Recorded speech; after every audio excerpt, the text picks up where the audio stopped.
Hello, everybody.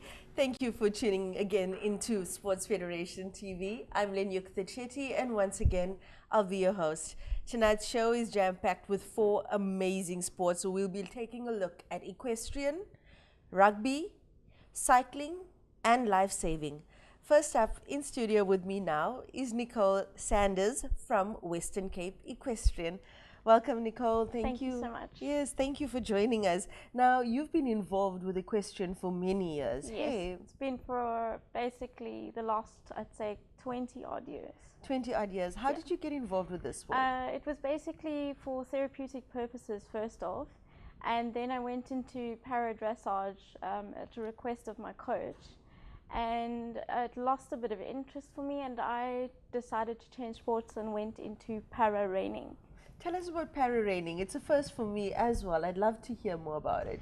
It is a pioneering sport for South Africa at the moment. There are only 2 of us in South Africa, and it is basically cowboy dressage in layman's terms for people with disabilities. So we perform specific movements that are given to us on a test, and we are scored in a range of minus half, -1, or plus half and +1, so it is in that range. Okay, so the activity is done on a horse. Correct. You have set activities that you are judged on. Correct. And you're dressed as? Basically, you dress in your jeans, in a cowboy outfit. You look like a cowboy with a Stetson. So okay, yeah. What are some of the activities that you do in this particular discipline? Basically, you have moves like a rein-back, which is the horse walking backwards. You make the horse spin in circles. Oh. You do circles. You do sliding stops, which is you run the horse straight forward really, really fast in a gallop, and then you stop them and they slide. Yeah. So you make dust clouds, basically, which is really fun to watch. Yeah. Wow. And you say it's one of the, well, it's a discipline in its infancy in the country. In the country, yes. In America and in Europe, it's getting very, very big. It's the second fastest growing equestrian sport in the world at the moment. Wow. So we are very fortunate to be in the grassroots with South Africa. Excellent. So what kind of opportunities are there for people who are involved in this particular discipline? We have, well, my teammates and I and our very special coach, Paul Parker, have just come back from the World Para Reining Championships in Lyon in France. We managed to bag a 3rd for South Africa in the team championship, and my teammate got a silver for the individual championship. Wow. So there are big things, and it is growing, so we will see. Yes, and considering that the other countries would have had considerably more experience than you guys, hey? A lot of them brought their own horses. We had 4 days to practice on horses that we borrowed. So we were at a considerable disadvantage right from the outset, coming from the furthest away. So yes, they would have had a lot more, and we really pulled the rabbit out of the hat, so to speak. Do you participate in your sport on a full-time basis? I do. I really, really enjoy it. I try to train between 5 to 6 days a week, and we have provincial qualifiers which are basically ranked between Q1 to Q4, and each province has their own qualifiers, so it depends on where the athletes decide to go or where they're able to go in their region. Okay. Now, you've said that you're a person with disability. Correct. And tell us about your disability. Basically, I was born with cerebral palsy spastic diplegia, which means I had a brain bleed when I was born, which caused a lack of oxygen, which then also affected my motor sensors and my movement and so on. Speech, luckily, was not affected, and neither was my ability to reason and think and so on. So, thankfully, nothing big like that. Wow. But I mean, I'm sure it still would have come with challenges, hey? My whole life is filled with challenges, but I think even able-bodied people have challenges.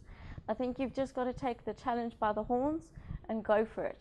Grab what you've got and go for it. Yeah. And in your training environment, do you also train with able-bodied athletes? At my yard in Journey Equestrian, I have the greatest opportunity to train with show jumpers, dressage riders. They are very inclusive. They're fantastic towards me. They treat me like one of their own. So everything is absolutely fantastic. Yeah, but there's also a competitive edge as well. We tease each other and we challenge each other all the time, but that is what I love. They treat me like a normal person. They don't look at me as Nikki with a disability, they just look at me as Nikki, so that's always great.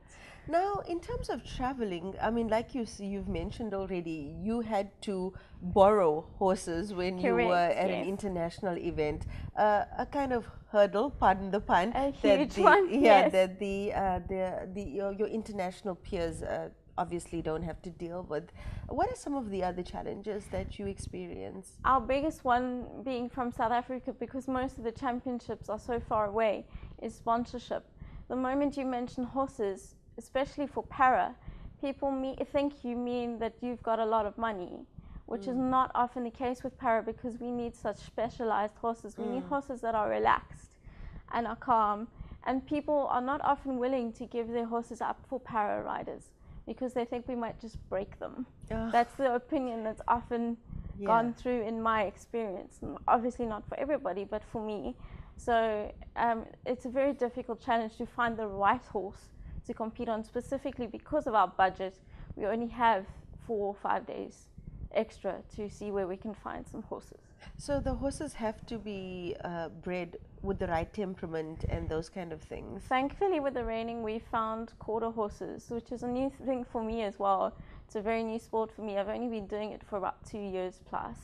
So we found the quarter horse, and they've got lovely temperaments. Most of them that I've had are just amazing. My little black horse, who knew nothing, has just grown into himself and done everything that I've asked him to do. So and I'm sure you become so bonded as well. I know, he's a very special little man, I must say.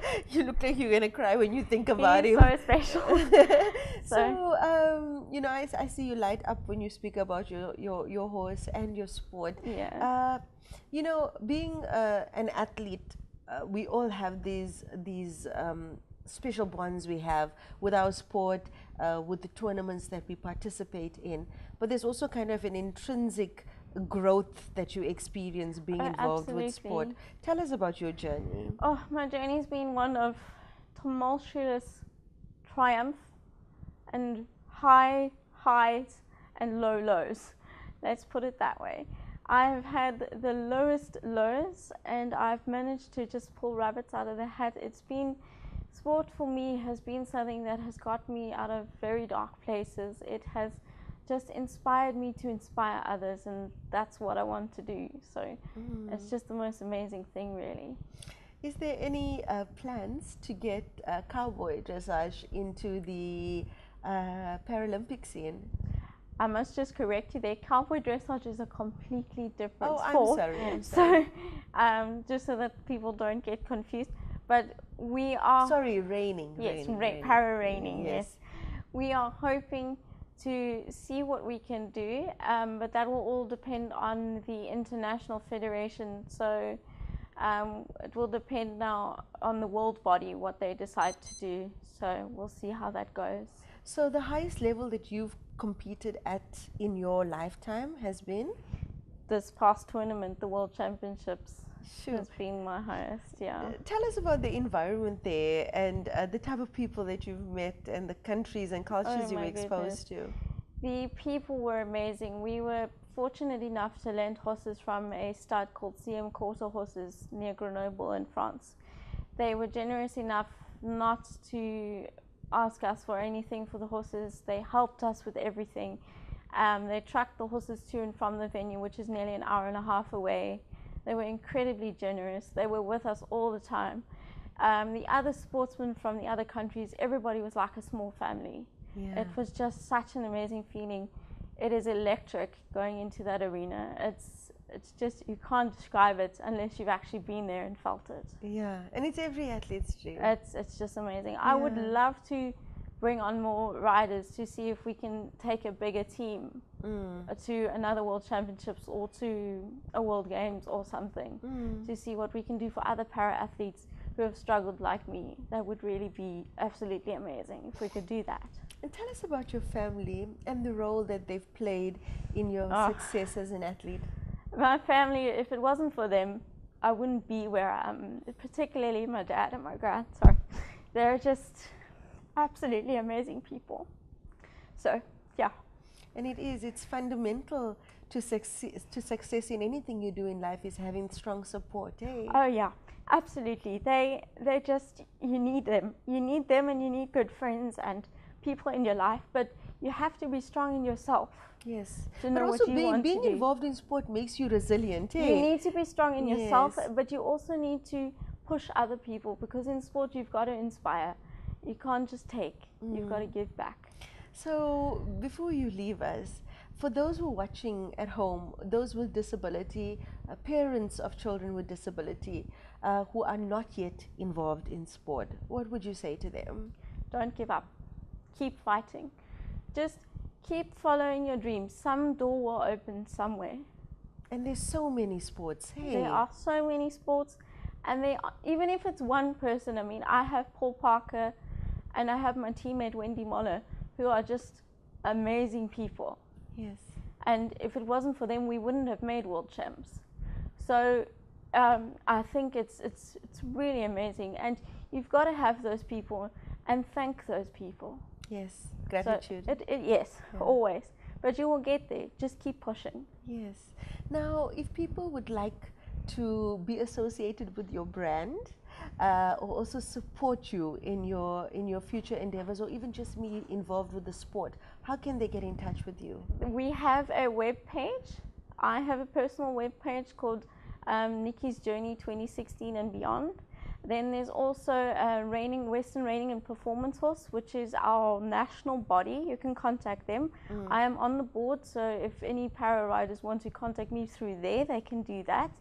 Alternatively, I am searchable on Facebook, so if anybody needs me, they can find me through that. Okay.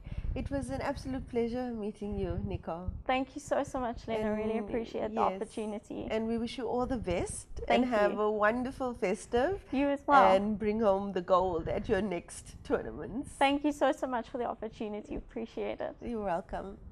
After the break, we will be back with another amazing sport. So please stay tuned.